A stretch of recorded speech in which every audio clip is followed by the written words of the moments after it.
Good evening. It's time for us to get started.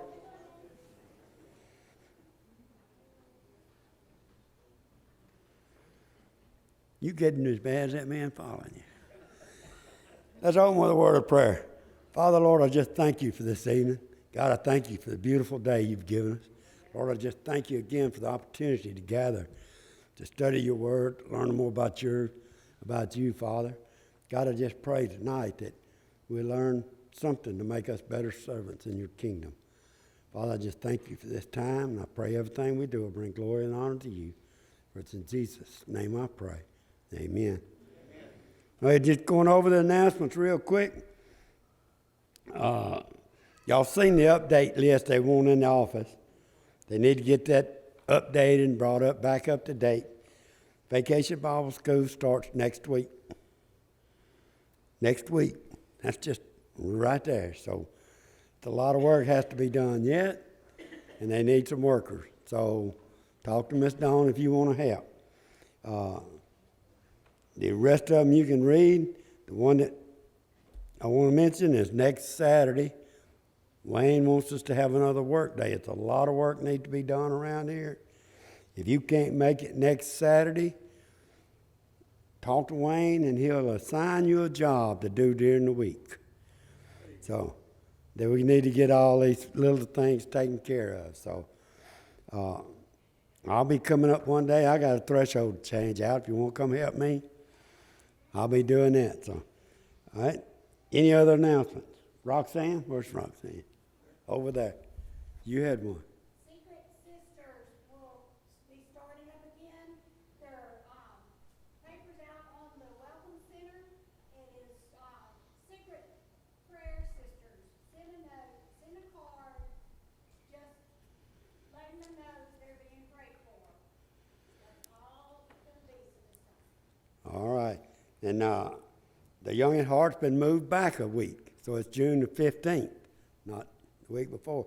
It's Wednesday night, our Leadership Council this Wednesday night, and we need to meet with our ladies that come in, our others that comes in with us. Leadership and Church Council meeting this Wednesday night at 4? 4:15. All right. All right, don't forget about Southern Plainsmen are coming June the 13th. There's some flyers in the front there. If you can help us publicize it, take one of them with you. All right, let's stand together.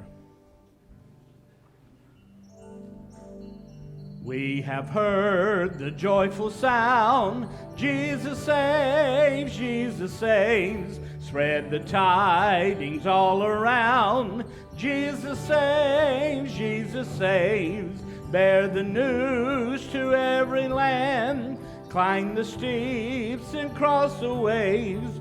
Onward 'tis our Lord's command, Jesus saves, Jesus saves.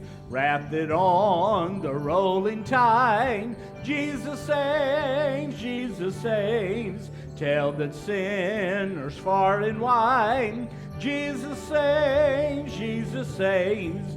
Sing ye islands of the sea, echo back ye ocean caves. Earth shall sing its jubilee, Jesus saves. Sing above the battle strife, Jesus saves, Jesus saves. By his death and endless life, Jesus saves, Jesus saves. Sing it softly through the gloom, when the heart for mercy caves. Sing in triumph for the tomb, Jesus saves, Jesus saves. Give the winds a mighty voice, Jesus saves, Jesus saves. Let the nations now rejoice, Jesus saves, Jesus saves. Shout salvation full and free, highest hills and deepest caves. This our song of victory, Jesus saves, Jesus saves. People need the Lord. People need the Lord. At the end of broken dreams, He's the open door. People need the Lord. People need the Lord. When will we realize people need the Lord? Every day they pass me by, I can see it in their eyes. Empty people filled with care, headed who knows where. On they go through private pain, living fear to fear. Laughter hides their silent cries. Only Jesus hears. People need the Lord. People need the Lord. At the end of broken dreams, He's the open door. People need the Lord. People need the Lord. When will we realize people need the Lord? We are called to take His light in a world where wrong seems right. What could be too great a cost for sharing life with one who's lost? Through His love our hearts can feel all the grief they bear. They must hear the words of life only we can share. People need the Lord. People need the Lord. At the end of broken dreams, He's the open door. People need the Lord. People need the Lord. When will we realize people need? Sing that chorus again. People need the Lord. People need the Lord. At the end of broken dreams, He's the open door. People need the Lord. People need the Lord. When will we realize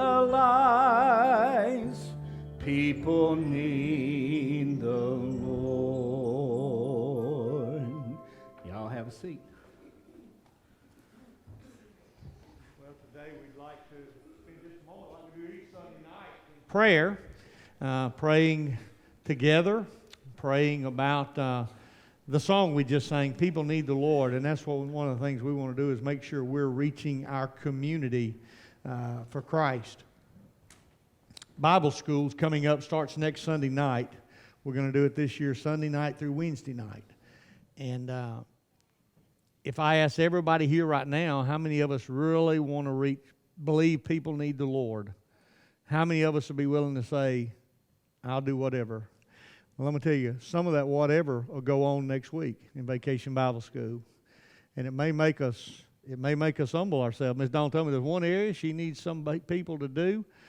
Be leader, just lead the groups around for 4 and 5 year olds. Now that'll test your spirit right there. That'll test your commitment right there. Nobody wants the 4 and 5 year olds. Nobody lead them around. So you just need to pray about that. Amen. Just pray about that. And that's some of the things that we just have all the workers that we need. Every year we usually wind up having a bunch, more than we need at that time. But that's where we're going to need to plug somebody in. So if you want to say, God, where do you need me? That could be one of those places that God could use you to just lead a little group around. Tonight, one of the things we do, I see Rachel's got some of her friends. How much did she pay y'all to be her friends? She paid y'all, didn't she? Come on now. Y'all just met Rachel just this week. I know that's true. But, and who is this you got with her back here, though? Okay. Okay. Glad to have y'all here. Glad y'all could be with us tonight. Tonight's more of an intimate setting for us. I usually teach down here on the floor on Sunday nights, but we're going to use the microphone up there tonight, Daniel, at the pulpit. And Rachel's going to share a little bit, but we're going to spend our prayer time. We don't want to pass our prayer time up. You know, the Bible says that for us to, if we have a need, we're to pray for one another. Call upon the elders to come pray for you, lay hands on you and pray for you. So we give you an opportunity to do that tonight. Does anybody here say, I need a special prayer tonight? And you'd want us to pray for you. And what we do, if it's a lady, we come up here and have our ladies gather around you and pray for you. A man, we have men pray for you. Anybody tonight say, I need special prayer tonight?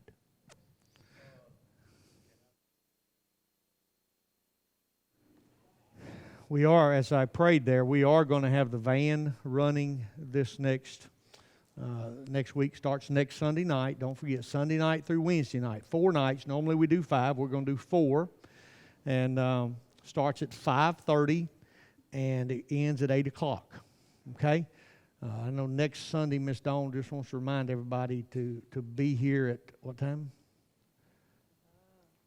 About 4:30, so let's get everybody situated, who needs to be where. And so if you can get here about 4:30. I know we already got our kitchen staff worked out, the crafts, I guess you got all your craft workers.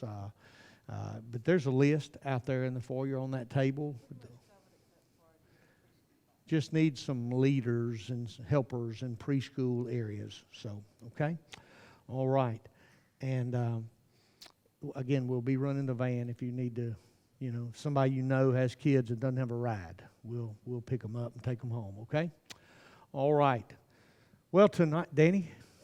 I need y'all to remember Sandy. We go Wednesday to MD Anderson. She gets another PET scan. Okay. For a clear scan. Okay. Amen.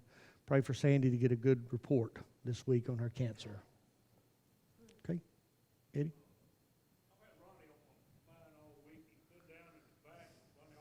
Yeah.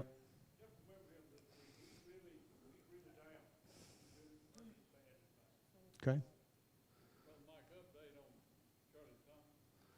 Miss Shirley, as y'all know, she failed. She had to have brain surgery for a brain bleed. Yeah. Yeah, I was going to go by and see her this week. I've been talking to her son, and all of them at the ballpark and stuff, and they kind of been keeping me informed. We've been praying for her, but she's ready for company. So if anybody wants to go by or call her, she would enjoy a visit. She would enjoy. I'm going to go by and see her this week. Kind of want to give her time for her wounds to heal before Yeah, I figured she did. All right, I see some of y'all fanning. Okay, who's in the blanket? Who's in the blanket? Who's cold? It's usually somebody fanning and somebody in the blanket. Well, tonight is, come here, Rachel, stand up, and I want to see how many of them remember you. She used to go to church here. It's been 4 years. Can you believe it? 4 years ago, Rachel moved to Ruston and started at Louisiana Tech. She tried to get into ULM and they wouldn't accept her. But anyway. It's not true. Not true. In fact, she had a pretty good offer there too. But she's from Ruston and she wanted to go to Tech, and I fully understand that. It's a great school. And she's finished her degree. We recognized our seniors from high school. Was that last week, 2 weeks ago? And we wanted to take just a minute tonight and talk about Rachel a little bit and her graduation from college, because that's something worth celebrating. It really is something worth celebrating, and we're very, very proud of her. And so I just wanted her to stand up so y'all would know which one she was. She's got 3 purchased friends right up here. You can go ahead and sit back down. And let's put some pictures up of Rachel on the screen, why don't we? Just so y'all might know who she is. A little bit of her life. She is a twin. Her and her brother, obviously not identical twins, but a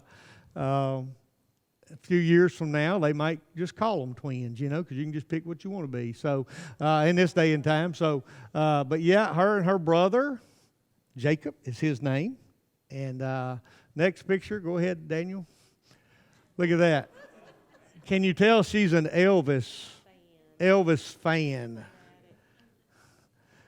And so next one.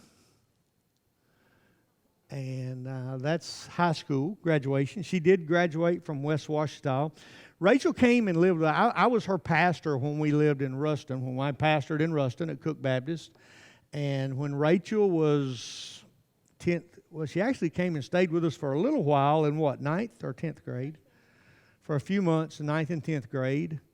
And had a kind of a rough home situation. She's going to share a little bit about that tonight. But was it in 10th grade when you permanently came, in middle of 10th grade, something like that? Like about the middle of 10th grade. She was 15 or 16 at that point. And she kind of came and just became my second daughter in the family. And she is has been a blessing to us. She's been a nervous breakdown to us. She's been...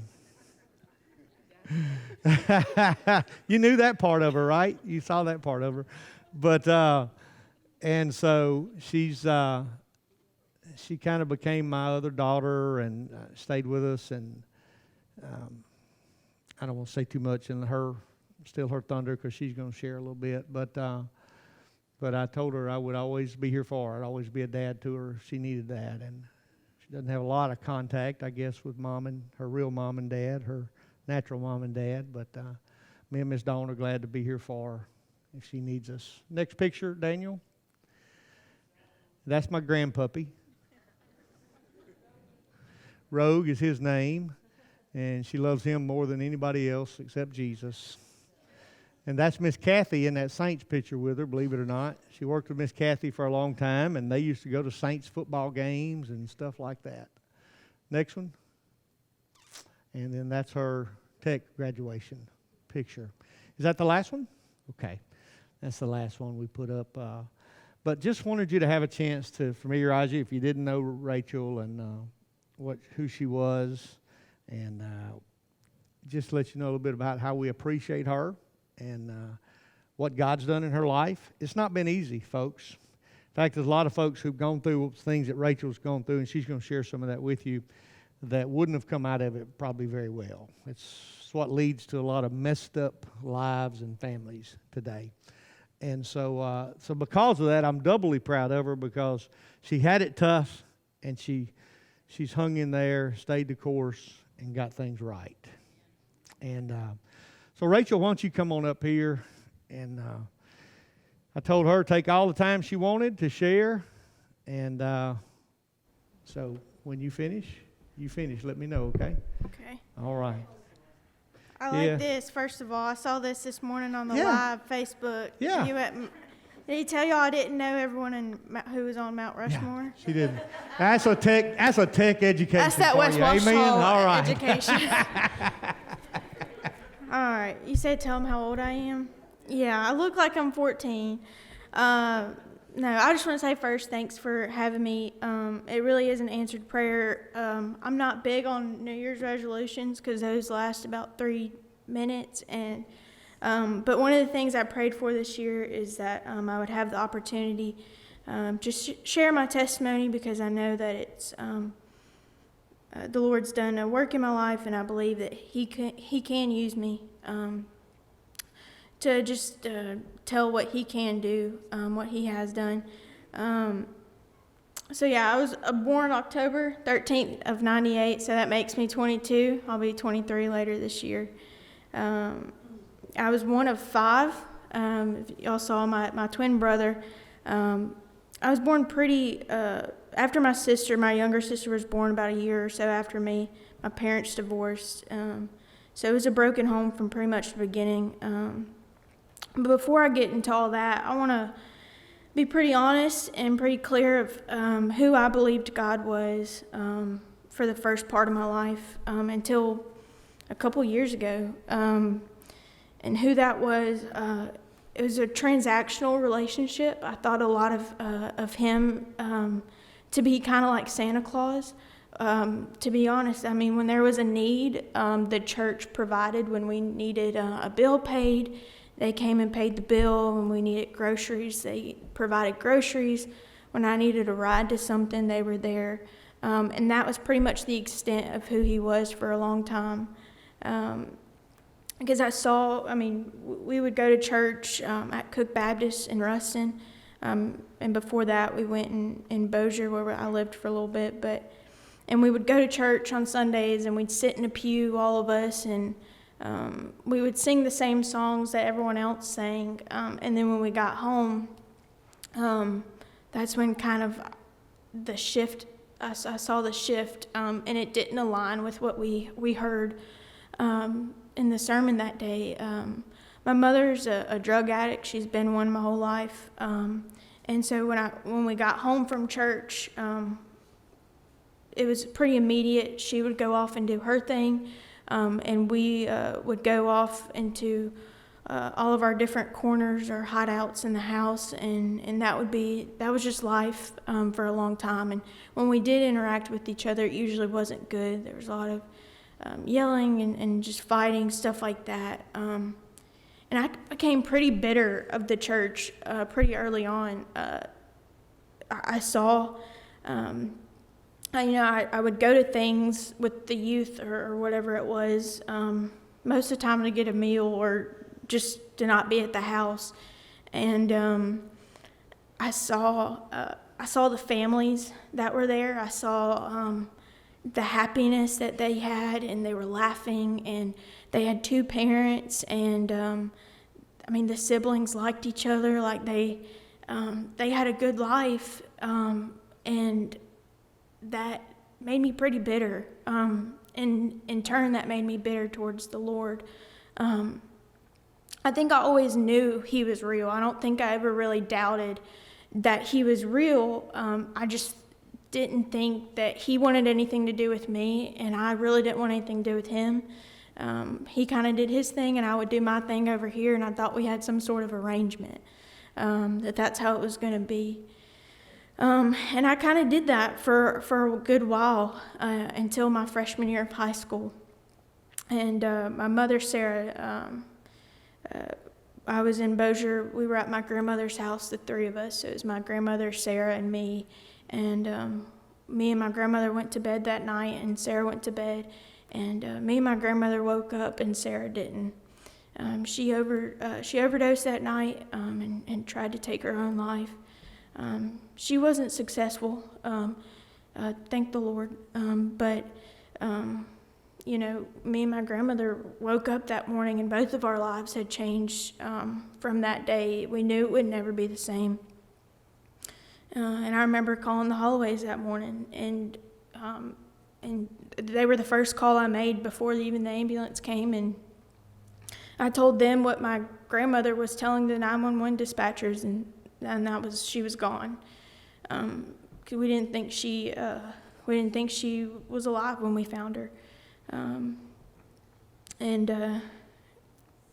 so when you hear people go through stuff like that, you hear them say like a part of them died that day or something like that, and I think a part of me did that day. I think before that I had tried to hold on to this last string of innocence or youth, and that day it was pretty much snipped, and that was it.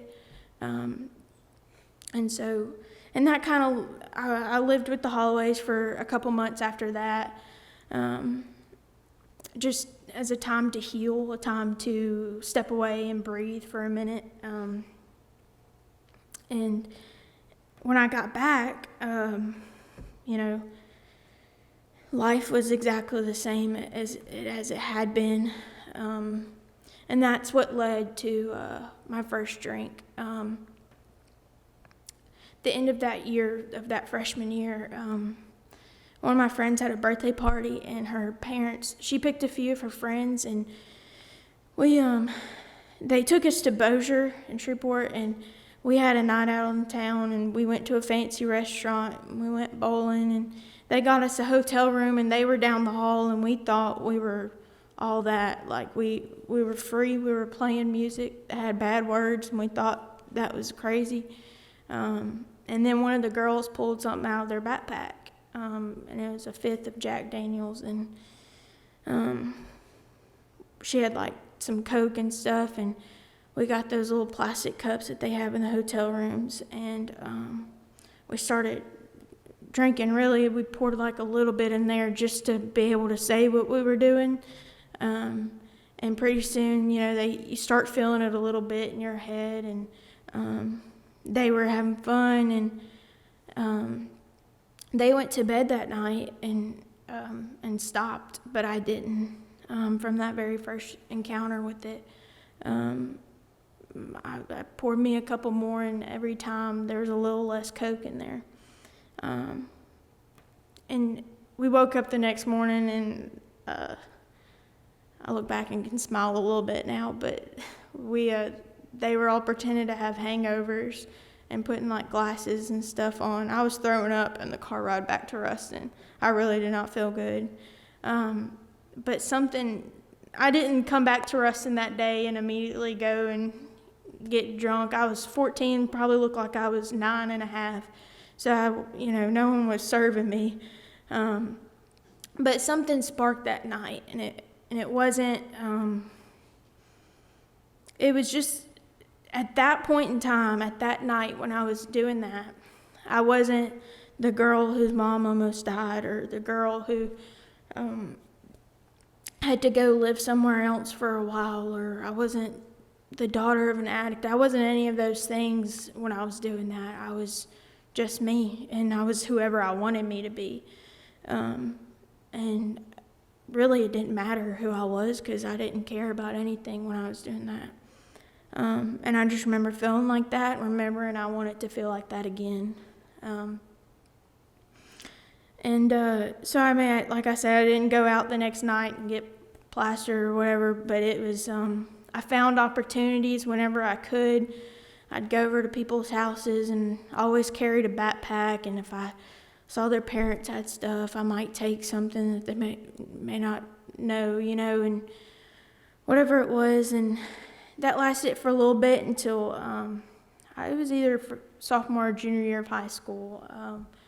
Me and my my twin and my younger sister ended up in foster care, and we were with an aunt and uncle for a while, and then they went back to Sarah, our mother, and the Holloways took me in, and they gave me a chance at a life that I really wanted. I had everything I wanted. I had 2 parents. I had a new brother and sister. I had nieces and nephews. I had cows. I had a lake. A little pond I could fish at anytime.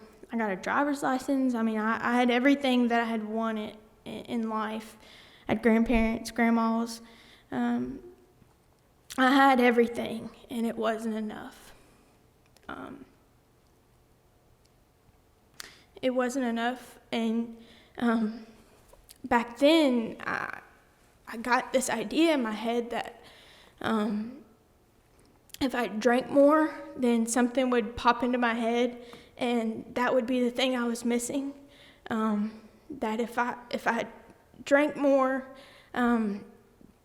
something would come to me, and that was the thing, whether that was a relationship with a boy, or maybe if I really tried in school and that didn't last long, and that desire. But if I did something, it would fulfill something that was missing. Everything I tried didn't work, but I found that anytime I got drunk, I cared a lot less about what I was missing. And what I know now is that what was missing was that intimate personal relationship with Christ. And I know that now, but then I had no idea. And I got to college. I'm getting paid to go to Louisiana Tech because I was in foster care. I had no accountability. I was in an apartment on campus. I had a job, so I had money. I had no sense of guilt, really, because I was missing that relationship with Christ. I felt bad about the things I was doing, but it wasn't because I was disappointing Christ. It was maybe because I was disappointing my parents, or I knew, because I'm from the South, ethically or morally, I wasn't doing the things. I knew it was right, but none of those convicted me enough to stop what I was doing.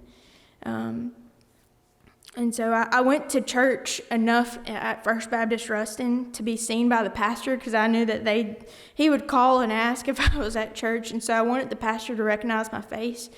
I had this plan. I went 1 or 2 Sundays a month, and I'd make sure to go give him a big high five, the pastor there, just so he'd know, and I made sure to tell him who I was. I started going to church a little bit on Wednesday nights. We had a college pastor, Merrick Nunn. You'll hear me talk about him. He is insanely bright and just a man of God. And so I wasn't very thrilled about going to Wednesday nights, because I knew that he would say something that I didn't really want to hear. And but I went sometimes, enough to know people and not be a complete stranger.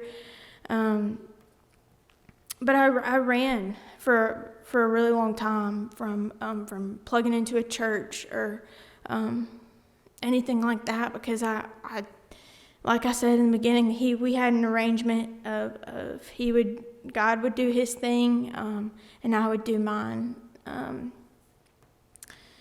And that led to about January of 2019.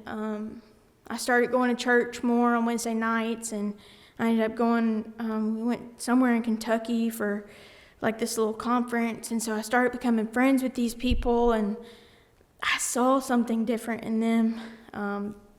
And it was something I had seen here at Ouachita Baptist. I had seen it at Cook Baptist. I had seen it before, but to see it in people my own age who I knew that they were in the same position of no accountability, they were living on their own, but they weren't living like Cal was living, and I didn't get that. And I saw that there was something very different about them. That just didn't make sense to me, so I was a little bit curious, so I kept going back more regularly. And I figured, those were good people, and I think I wanted to be a good person, and so I signed up to be on the leadership team at First College, because I wanted to say I was on the leadership team. And so I had an interview with Merrick Nunn, who's our college pastor, and it was at 11 o'clock on like a Tuesday morning or something. And I remember getting up and drinking that morning because I was nervous, and I wanted to make sure that I could say what he wanted me to say. And I knew I couldn't do that if I didn't have anything helping me.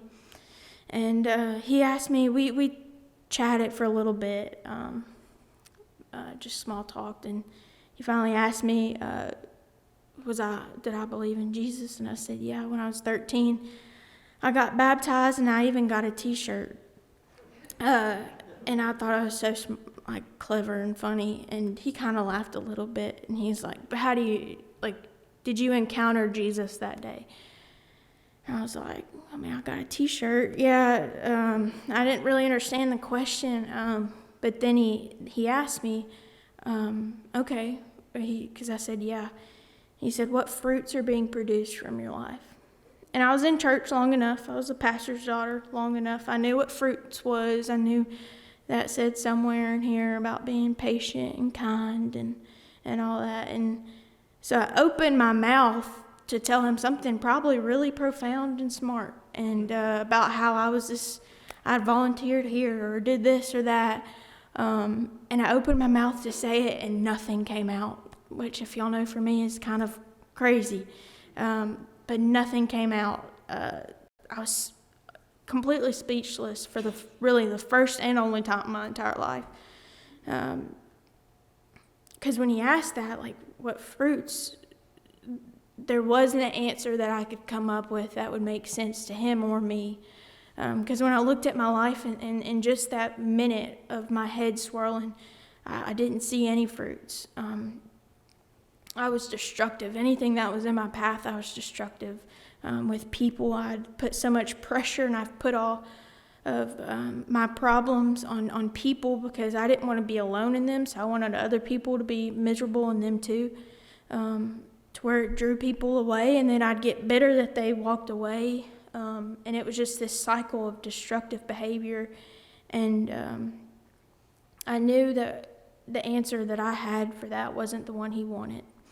It wasn't the one that would get me on the leadership team for sure. And he didn't press me that day, but he prayed for me, and he gave me a book to read. And I remember being angry. He gave me a book, and so it's called "Not a Fan" by Kyle Ottoman. And I remember a few days later, we were getting ready to go on a ski trip with the college. We go every year. And remember, I'd only really been around all these people for like a month or two. And I called one of my friends, Brittany, and I thought she was going to pat me on the back and like tell me I'm okay. Like, no, you've been going to church your whole life. Then I thought we were going to go to Chick-fil-A and cut up that night. Like, I didn't think she was going to like try to convict me or whatever, you know. And I mean, by the time she was there for 10 minutes, I really was praying and asking that she would leave. 'Cause she wouldn't quit. She ended up praying that night that I wouldn't get any rest. And I remember in the middle of the prayer looking up at her like she was crazy. But she told me something that night that is probably something, probably one of the most influential things in my life. And she explained to me the difference between a real and fake plant. And I mean, it's pretty self-explanatory, but a real and fake plant, if I was to put a real plant and a fake plant up here, and you looked at them from one of the back rows, you wouldn't really be able to tell a difference probably. They look exactly the same. But if you come up close, that real plant is rooted in something. You know, it produces something, whether it's fruit or a leaf or a flower, whatever it is, it's doing something. It has a purpose, and then that fake plant's just for decoration. It probably has dust on it, and you just throw it somewhere to look good. And that's what I was for a really long time. For 20 years, that's what I was. I was someone who, I knew how to play the game. I knew how to get whatever I needed from the church, and then I knew how to go home and do whatever I wanted. And I was really good at it, I thought. You know, and I was okay with that for a long time. But there was nothing real about me. If you looked up close to my life, I mean, it stunk. I was destructive. You know, because at that point, I was so far into my addiction that I didn't see a way out. And we went on that ski trip, and I was on top of the mountain with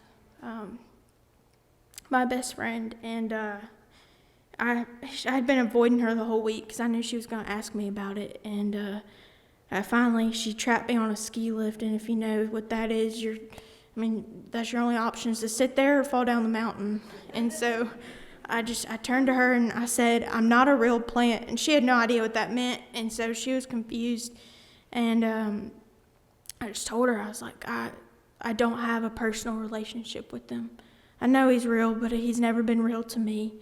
And she physically assaulted me into the ski lodge up at the top of that mountain. And we sat and we talked for about 45 minutes. And I walked out of that ski lodge a born-again believer, knowing where I would...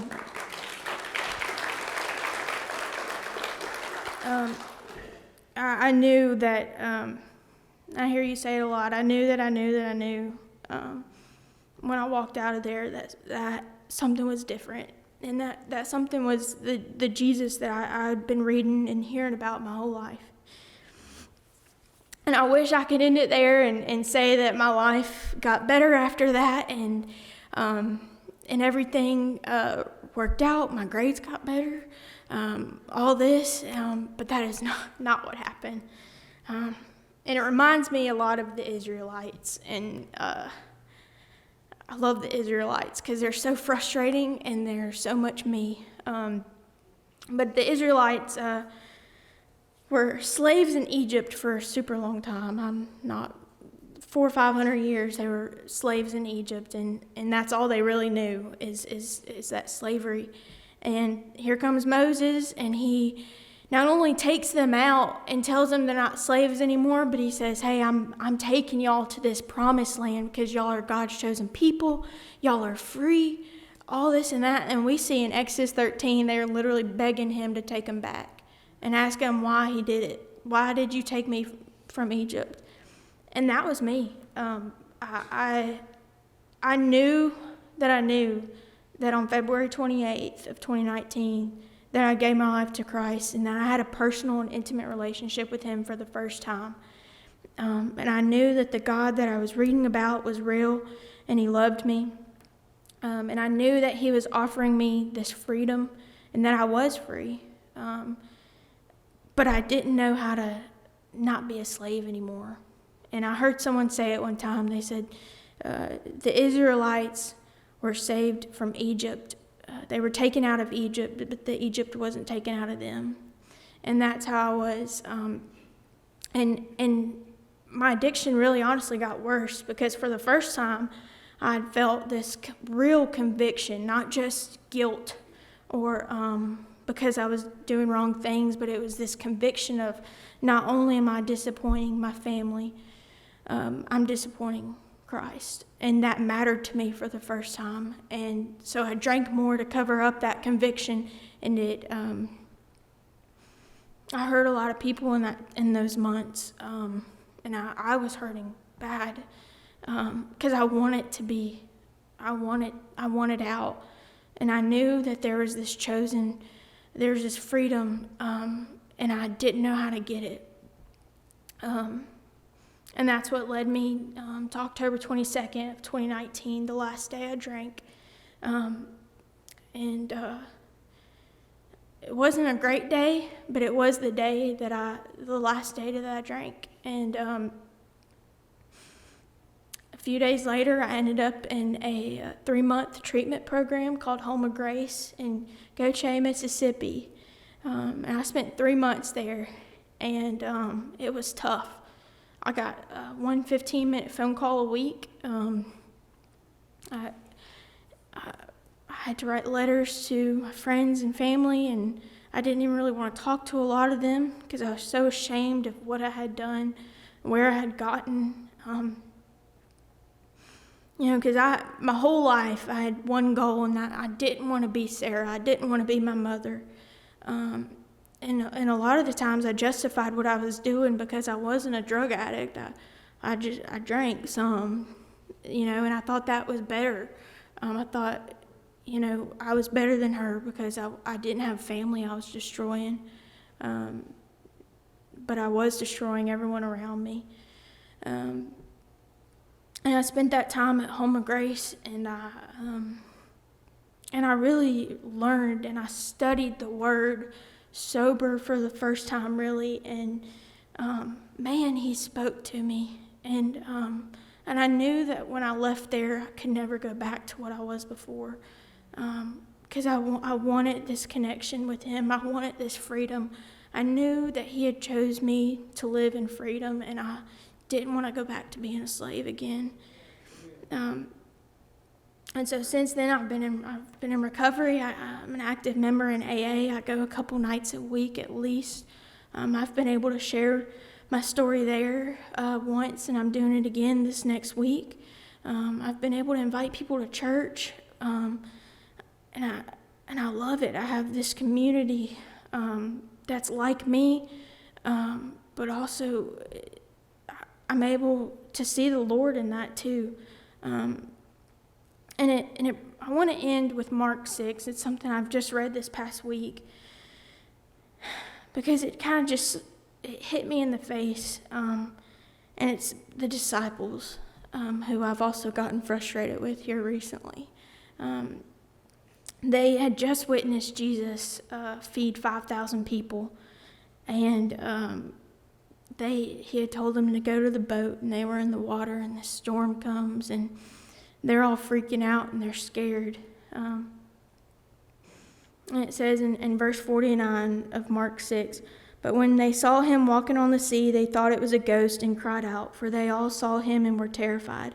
But immediately he spoke to them and said, 'Take heart, it is I, do not be afraid.' And he got into the boat with them, and the wind ceased, and they were utterly astounded." And for a long time, for forever, I knew that God was real. And I knew that the God that y'all talked about was a God who could calm the storm, but he wasn't a God or a Jesus that would go in the boat with me. He wasn't, I didn't think he wanted anywhere near my boat. And now I know that he not only calmed the storm around me, but he got in the boat with me. And that's the God I know today, and it's the God I read about and I hear about. It's the Jesus I heard this morning, and someone came and gave their life to Christ here this morning. That's huge, and that's awesome, and that's why I keep doing this, and that's why I never want to go back to being a slave. And here in the next coming weeks, I'm moving to Kentucky. Who would have thought? Not me. I'm hopefully, Lord willing, pursuing to be a police officer. Something, I didn't think I was good enough to be a college student or human at that most of the time. And now I'm being able to pursue something that I really want to help people at. And I get to go up there with Merrick Nunn, that college pastor I talked about. I get to go up there and be under his leadership in his church. And I get to go and be with that best friend who helped me give my life to Christ on top of that mountain. I get to continue to do life with those people. Because when I look back at my life, I see now him, God, throughout all of it. And I see most of my entire life, he has shown himself through the people he's put in my life. And I've seen him do that through the hallways. I've seen him do that through Candy and Luke and Bella. And I've seen him do that with these rows of people right here. And I've seen him do it with the people in Kentucky where I'm moving. And man, I'm so glad to be walking in that freedom today. That's all.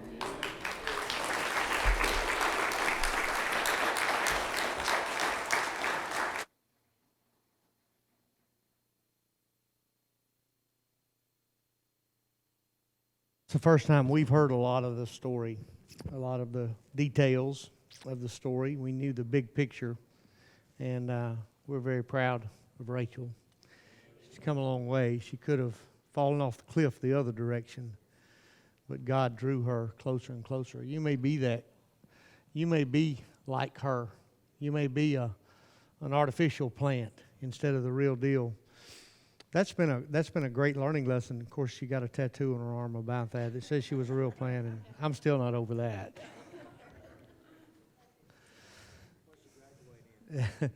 She graduated in, what was it? Something like family science. Okay, that's good. You don't even know what you graduated in. That's good. family science and going to go be a cop and throw people in jail. Hey, your family ain't what it needs to be. You're going to jail. That's what she learned. And I know God's got her there for a reason. And she's going up there and still be a part of a church ministry up there. And yeah, her pastor over in Ruston and I would talk every now and then. I said, "You see him, Rachel?" He said, "Yeah, I saw her the other day. She came up and gave me a high five." Now I'm going to tell him that was all part of the plan. That was all part of the plan. You got hornswoggle just like I did. But what else can you say? You did a great job sharing that. You need to share that more. In fact, I would encourage you to write it. I would encourage you to write it down in a story form. Details so other people can read that and you can share that testimony in more ways than one. But isn't God good? Isn't God good? He didn't give up on her when others would have maybe given up on her. And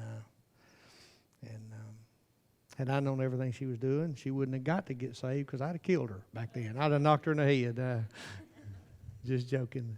But no, we're grateful, Rachel.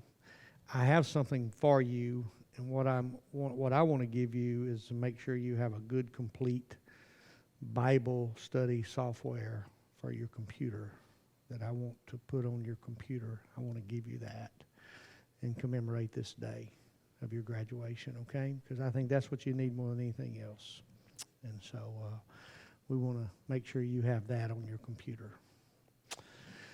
Let's stand. And a little different graduation celebration tonight, but I think a good way to do a good one, a good story that ended well. And so tonight we rejoice with Rachel and her graduation, but even more than her graduation, her spiritual story, her spiritual development. That's what we rejoice about. Okay? So grateful for all of you here tonight. If you're struggling with the Lord, don't give up because He won't give up. And you just keep going. And I think the key that what Rachel brought out, she had to get to a point that she could be real and get honest, be honest. I mean, honesty is the key to recovery, you know, and getting things right. All right? Brother Steve, would you mind closing us in prayer?